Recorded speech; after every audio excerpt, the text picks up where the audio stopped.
Welcome to Smalltalk Daily for Wednesday, May 27th, 2009.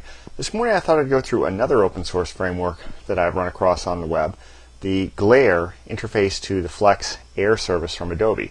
This is another project that Ernest Mickley has been working on, and it's quite cool stuff. You can build an Air front end or Flex front end and have it work with a Smalltalk back end. That's what I'm going to show you today. I'm going to go first to the public store, and we're going to load the requisite packages. So I'm going to start typing Glare. And I'm going to load Glare Data Services.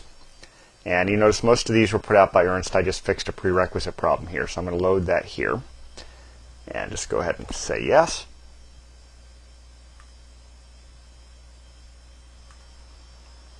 Now once that's in, I just need to start up the server, which is the Smalltalk listener for Glare front ends. So I'm going to do that. That means that any Flex front end that wants to talk to my backend server can now do so, assuming that I built a Smalltalk backend. What I'm going to do is bring in a Smalltalk backend that I built yesterday. I blogged about this a little bit. So I'm going to do method finder service right here. And I just have a little application I'm going to load. And that'll come in. Now let's go ahead and take a look at what I've got here. First I'm going to do this. This will start up the back end on the Smalltalk side so that the service is now advertising itself to any Adobe front end that's out there. And let's take a look at what it looks like. What we've got is a little application. And it's just one class. It's subclassed, if you look here, from remote object. And the interface is actually pretty simple. I have a little API here. What I have here is a little interface. And this is just telling it what type of argument that it's going to get from the Adobe side, what it returns, and then here's the body, which is a block that takes one argument. In this case, it's the string that's coming in. And all I'm using is method collector to return the implementers of the typed in string. Likewise, I have senders over here, again using a method collector to return the sorted matches. And this is the original one that I got from a web page that's out there put up by the guys who built this that explains how to use it. And this is just returning all the symbols that match the pattern. So I extended it just a tiny little bit. Now let's go ahead and take a look at the Adobe front end, and for that I'm going to have to bring up Eclipse. So you're going to have to wait a moment while that piles its way up. So here I have my Eclipse project. Now to get this I had to first load Eclipse, then I had to get the Adobe plugin. It turns out that the plugin is a eval version from Adobe. You have to pay money to get the actual dev tools. I'm just doing this with eval at the moment, so it'll expire in 60 days, but that's fine for our purposes right now.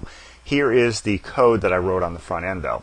What you do is this is the original search method that came from the web page I was looking at, and the key thing to remember here is you have to import these pieces of code from the Flex library so that you have all the remote object code.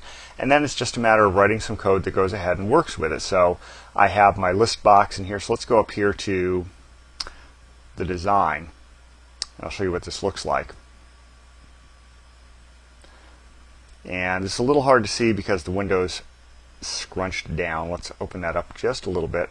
And you can see that what I've got here is I've got this UI where I have a search field, I have a list box, I have a button to get senders and implementers, and I have my little input field where I can start typing.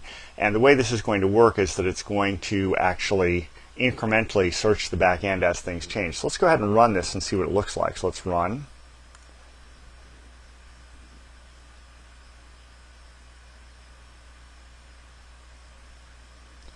And here's my interface. I've got it painted so the buttons are a little off the screen, so let's make that bigger.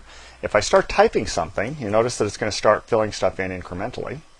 So from colon to colon. So now it's giving me these options. Now selecting these doesn't do anything for me, but if I hit senders, it's going to go to the back end and show me all the places that's sent from. If I hit implementers, it's going to go to the back end and show me all the places it's implemented from.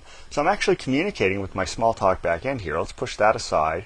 Go back to the source code for this, and this is just Adobe Flex code. This is ActionScript, and assuming you have somebody that knows how to write this, and I'm not an expert, I just worked a little bit with web pages yesterday, it's not hard to get this kind of code written that talks to your back end, and the back end is just a little service that looks like this, and you just have to tell it what to return back. So it's pretty easy to work with, and you can get some fairly nice results. You end up with a UI that looks like this, and of course, since this is Air, you can deploy this on almost any platform. You can put it on a web page for easy download, and now have Smalltalk applications. You can have a back end that is either fronting a web front end, like the little search application I wrote in Web Velocity a little while ago, or you could write a front end that lives on the client and looks a little bit like this using Air. So it's kind of cool, interesting stuff, and it all is kind of in that cloud direction. There's some cool stuff there. I'm hoping to get Ernest Mickley on the podcast to talk about some of this stuff soon. So until next time, I'll leave you with that.